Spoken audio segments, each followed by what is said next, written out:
নমস্কার বন্ধুরা, গোপালে হেসেলে আপনাদের সবাইকে স্বাগত। এই গরমকালের লাঞ্চে আপনারা আমার আজকের এই রেসিপিটা কিন্তু ট্রাই করতে পারেন।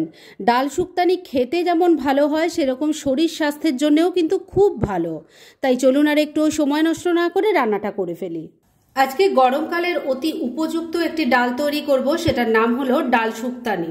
আমি এখানে 1 কাপ পরিমাণ মুগ ডাল নিয়েছি। আর এই রান্নাটা আমি কাঁচা মুগ ডাল দিয়েই করি, কেননা কাঁচা মুগ ডালে কিন্তু পেটটা খুব ঠান্ডা করে। আর এটা আমি মুগ ডাল দিয়ে করছি, তবে আপনারা কিন্তু চাইলে এটা মটর ডাল দিয়েও করতে পারেন। যাই হোক, এবার এই ডালটা দিয়ে দিলাম। এই ডালটা কিন্তু আমি ঘন্টা 2 জলে ভিজিয়ে রেখেছিলাম। সমস্ত ডালটা দিয়ে দিয়েছি। এবারে এর মধ্যে দিয়ে দিচ্ছি অল্প একটু তেল, দিয়ে দিচ্ছি অল্প হলুদের গুঁড়ো, আর এর সাথেই 2টো কাঁচা লঙ্কাও দিয়ে দিলাম।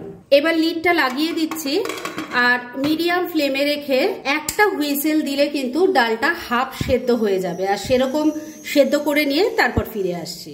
একটা হুইসেল দিয়ে মুগ ডালটা আমি হাফ সেদ্ধ করে নিয়েছি। এবার এর মধ্যে দিয়ে দেব একটু লাউয়ের টুকরো।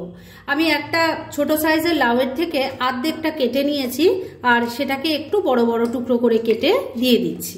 সমস্ত লাউয়ের টুকরোগুলো দিয়ে দিয়েছি। এবার ডালের সাথে একটু ভালো করে মিশিয়ে নিচ্ছি।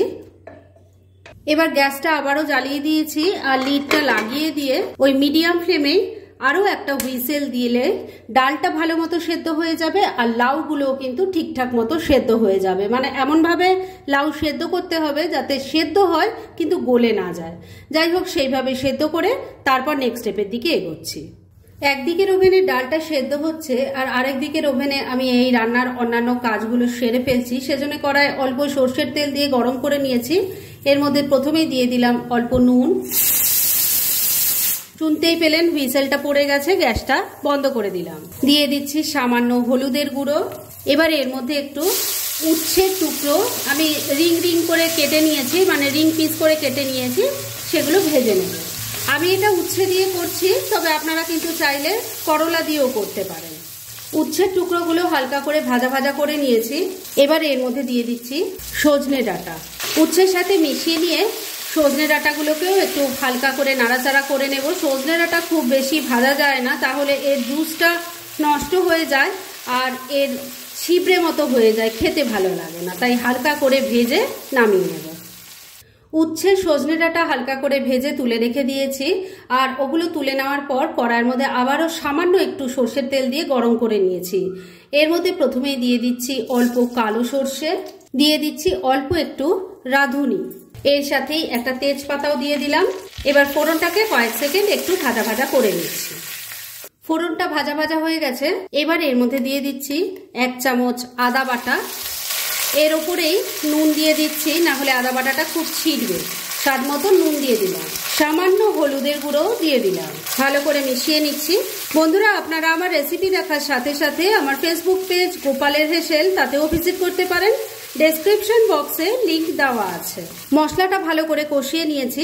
এবার তৈরি করে রাখা ডালটা এর মধ্যে ঢেলে দিচ্ছি। প্রেসার কুকারের মধ্যে অল্প জল নিয়ে দিয়ে দিলাম। এই ডালটা কিন্তু একটু ঘন টাইপেরই হয়, তাই জল কিন্তু বেশি পড়বে না। ভালো করে মিশিয়ে নিচ্ছি। সবকিছু ভালো করে মেশানো হয়ে গেছে। এবার ডালটা ভালো করে ফুটে ওঠা অবধি একটু অপেক্ষা করতে হবে। ডালটা দেখুন খুব ভালো করে ফুটে উঠেছে। এবার উচ্ছে আর সজনে ডাঁটা দিয়ে দিলাম, মিশিয়ে নিচ্ছি। রান্না কিন্তু বন্ধুরা এখনো রেডি হয়নি, কেননা এই রান্নাটাকে, এটা তো সাধারণ একটা ডালই তৈরি হলো, তবে এই রান্নাটাকে আরো টেস্টি বানানোর জন্য এর মধ্যে কিন্তু এখনো আরো 2-3টে খুব সাধারণ জিনিস, তবে সেই জিনিসগুলো অ্যাড করাতেই এই ডালের স্বাদ কিন্তু অসাধারণ হয়ে যাবে। তাই একটু ধৈর্য ধরে সাথে থাকুন। সবজিগুলো ভালো করে ডালের সাথে মেশানো হয়ে গেছে। এবার মিডিয়াম ফ্লেমে 3-4 মিনিট ডালটাকে ফুটিয়ে নিচ্ছি। মিনিট 3 ডালটা রান্না করে নিয়েছি।